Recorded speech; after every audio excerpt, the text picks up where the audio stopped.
अच्छा ये बात बा। मरते हैं मुझ पे मेरे हैं लाखों सनम। मोबाइल है गारे चुंबक सब आते मेरे पास ना बुलाते हैं हम। मरते हैं मुझ पे मेरे हैं लाखों सनम। ऐसे ही चलती रहो तुम सही जा रही हो।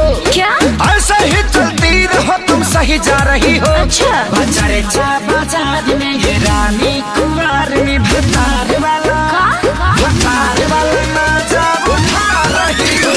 बाजारे चा बाजार में ये रानी कुंवार में भतार वाला नाचा उठा रही हो। हाँ तब का अच्छा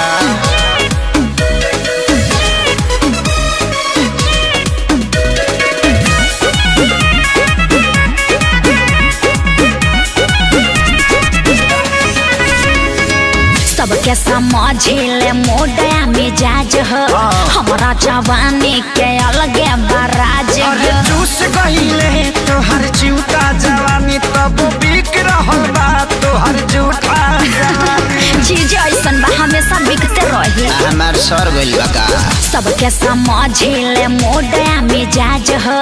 हमारा जवानी के अलगे बराज अरे हो। चूस गईले तो हर जूता जवानी तब बिक रहल बा हर जूठा जवानी। धीरे धीरे ट्रैक पे तुम अब आ रही हो। हाँ धीरे धीरे ट्रैक पे तुम अब आ रही हो। बाजारे चा बाजार में ये रानी कुंवार में भतार वाला नाचा उठा रही हो। बाजारे चा बाजार में ये रानी कुंवार में भतार वाला नाचा उठा रही हो।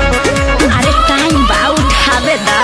कातना ले उठाइबू आ कातना लोग के उठाइबू।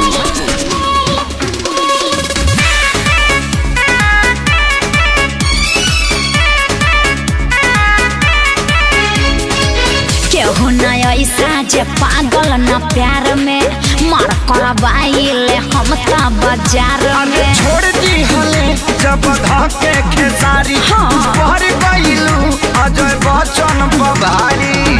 अरे हम सब पे भारी पड़ जाने। आदमी है कि भैंस रे। केहू न ऐसा जे पागल न प्यार में मार करवाइले हम त बाजार अरे में। छोड़ दी हले जब धके खेसारी का? भर गइलू अजय बच्चन बबारी। मड़ई में गरइए बाछी खूब खा रही हो। अच्छा मड़ई में गरइए बाछी खूब खा रही हो। ओके बाजारे चा बाजार में ये रानी कुंवार में भतार वाला नाचा उठा रही हो। तब का बाजारे चा बाजार में ये रानी कुंवार में भतार वाला नाचा उठा रही हो। हाँ तो दिक्कत का बा तहार हिक्कत का बा। माइयो गे माइयो।